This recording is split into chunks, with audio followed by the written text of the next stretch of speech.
When it comes to confidence, we all have areas where we are confident and areas we are lacking. Confidence often comes with competence. The better you are at something, the more confident you are about doing it. The internet is full of advice to boost your confidence, from how to talk to women to power poses. But something that is just as important but far less talked about, the confidence mistakes men make. Gentlemen, it's time to fix those bad habits and be one of the high value men.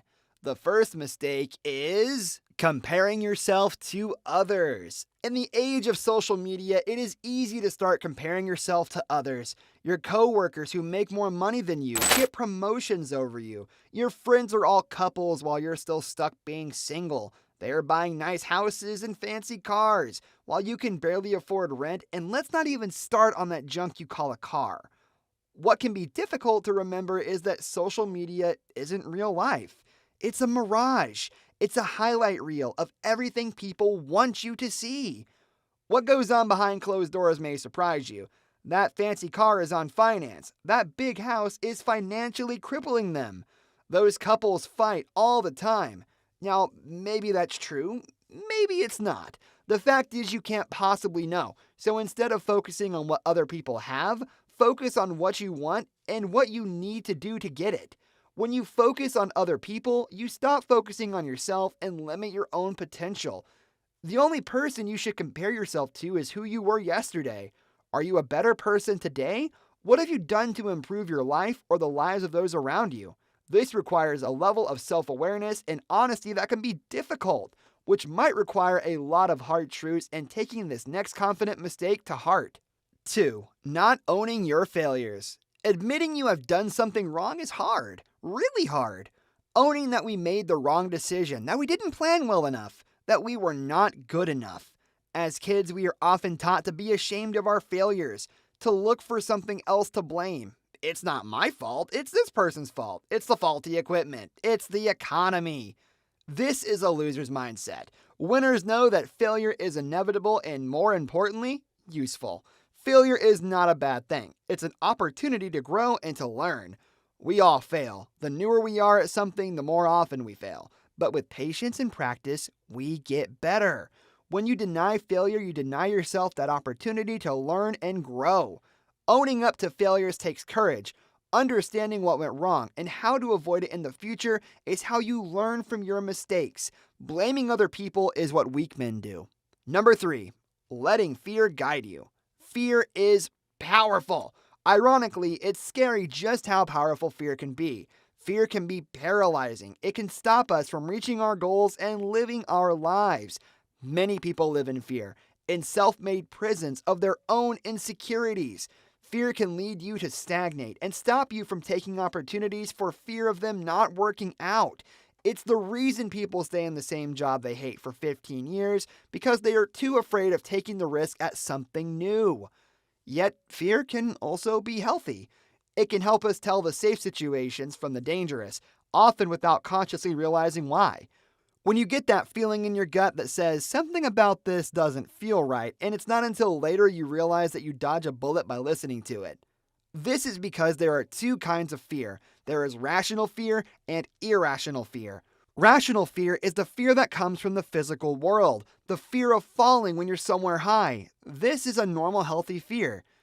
Irrational fear is fear of the mind. Fear comes from imagining what could go wrong, so you never try. This type of fear is the enemy.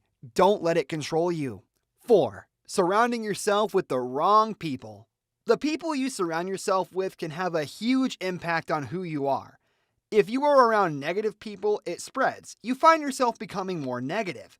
If you're around positive people all having a good time, even if you were in a bad mood, you soon find yourself having fun. Generally, people surround themselves with 3 kinds of people. Some people surround themselves with yes men. People who are weaker than you, who agree with what you say and never challenge your opinion. This can be great for boosting your ego, but it's superficial. This leads to you becoming arrogant and stops you from growing. Others surround themselves with people who are just as weak as they are. This is so they no longer feel pressure to achieve. After all, if all of your peers are happy doing the same things, then why strive to better yourself? Remember, if you surround yourself with people going nowhere, that's exactly where you're going to end up too. Lastly, there are people who surround themselves with people who are stronger than they are. This is the best type of person to surround yourself with. People that will challenge you, call you on your mistakes, teach you new skills, and raise you up. You can only learn something you don't already know, so surround yourself with people who know what you don't. 5. Only thinking of yourself. It's easy to be a bit selfish, and on occasion, we all can be. The problem is that some people are so self-absorbed that everything becomes about them. We have all met that guy. You tell them something you're excited about and they have done something better. They have a bigger house, a more expensive car, and a luxury watch. Gentlemen, you do not want to be that guy. It's fine to be proud of what you have achieved, but equally important to be humble and grateful for what you have.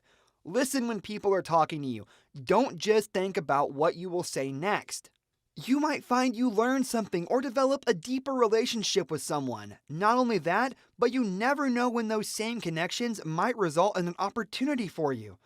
Now, you shouldn't network and build relationships expecting something in return. That is all kinds of wrong. But if you build genuine relationships with people, you will find they will return what you put in 20-fold. 6. Constantly complaining. Complaining keeps you focused on the negative. It stops you from seeing what you need and how to get it, and instead focuses on what you don't have. It pushes people away from you. No one likes a complainer. Complaining is like a magnet for other negativity, and you can easily get trapped in a cycle. You complain about what you don't have, which reflects poorly on you, meaning opportunities stop coming your way, which you then complain about, and around it goes. Venting your frustrations can be healthy and cathartic, but do it in a way that allows you to vent without annoying everyone around you. One fantastic method is journaling. Writing down your complaints helps relieve stress and doesn't involve anyone else. Another is working out. Exercising releases dopamine, which is scientifically proven to make you happy. When you're happy, you're not going to be complaining. 7. Not knowing your limits. We all have limits. There's only a finite amount of time in the day, and we can only do so much. A common mistake that people make is not knowing their limits. Not knowing your limits causes you to overreach. You take on too much. This causes you to become burned out. Worse, when an opportunity you want comes along, you don't have the time and resources to pursue it. An important skill is the power of no. Learn to say no to what you don't want so that you can say hell yes to the things that you do. We should be pushing our limits. An important part of growth is to take on challenges and have a goal to overcome. Still, it's important to start small and build yourself up. You don't start running and do a marathon straight away. You start with a small run and then build up to a 5K and then a half marathon. Taking on a challenge that is too big is going to set you up for a fall and will knock your confidence.